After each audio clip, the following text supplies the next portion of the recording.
संजय उवाच इत्यहं वासुदेवस्य पार्थस्य च महात्मनः संवादम इमम अश्रोषम अद्भुतम रोमहर्षणम।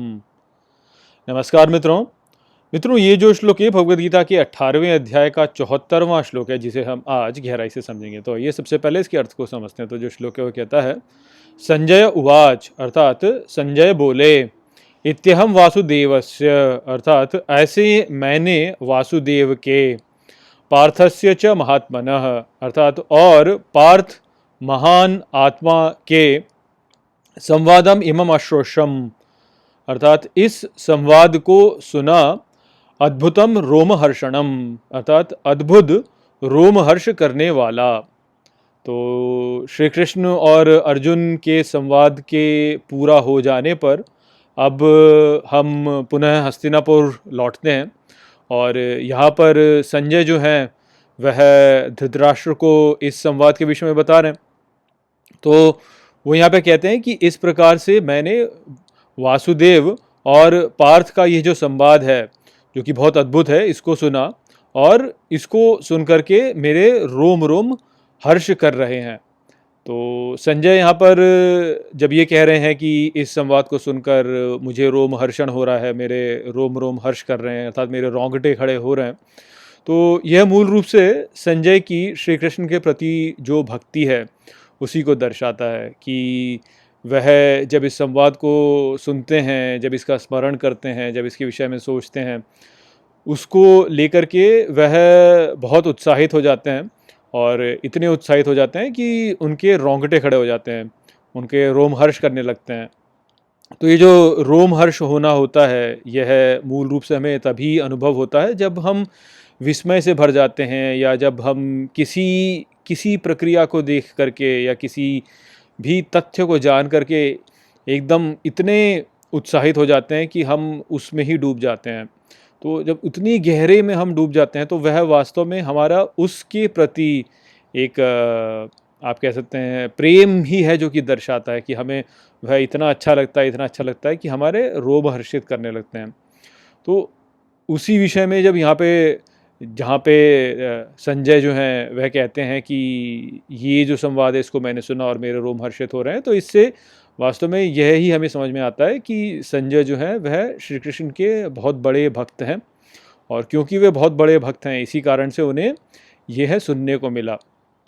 तो यदि आप भी एक इस प्रकार के व्यक्ति हैं जो कि गीता का पाठ करते समय या गीता की शिक्षाओं को सुनते समय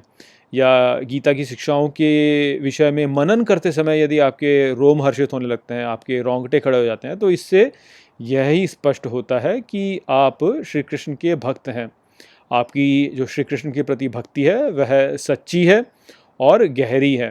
तो इस प्रकार का जो मनोभाव है, केवल उसी मनोभाव के साथ में जब आप गीता की शिक्षाओं का अध्ययन करेंगे तो ही आपको ये शिक्षाएं जो हैं यह आपको और गहराई तक समझ में आने लगेंगी। यदि आपके में मन में जो है इस के प्रति कोई उत्तेजना ही नहीं है, कोई भाव ही नहीं है कि ये मुझे कुछ अच्छा प्रदान करेगा, तो फिर ये शिक्षाएं आपके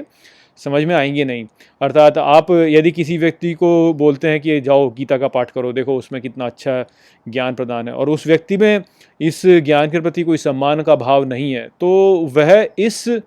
इस ज्ञान को ठीक प्रकार से समझ नहीं पाएगा, उल्टा ही समझ बैठेगा और इसका कोई लाभ नहीं होने वाला। तो इसलिए कभी भी जो है आप किसी व्यक्ति को ऐसे मत बोलिए कि जाओ तुम गीता को पढ़ के देखो गीता में कितना अच्छा दिया, ऐसे नहीं।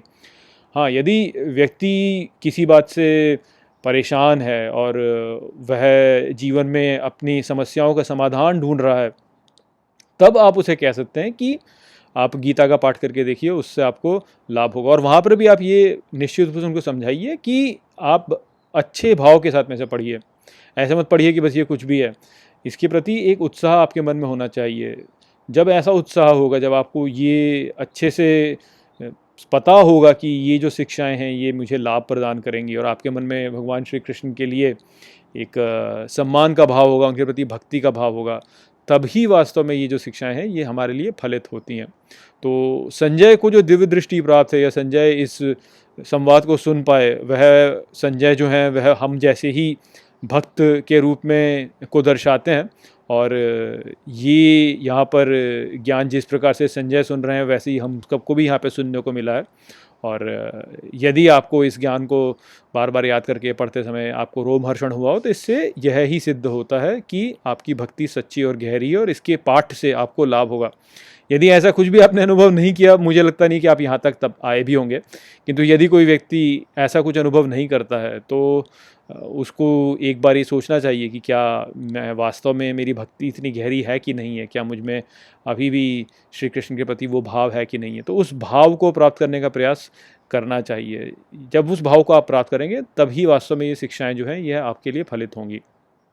तो यही संदेश यहाँ पे था। आशा करता हूँ कि मैंने इस श्लोक को आपको अच्छे से समझा दिया होगा। चलिए इसी के साथ इस वीडियो को यहीं पे समाप्त करते हैं। नमस्ते।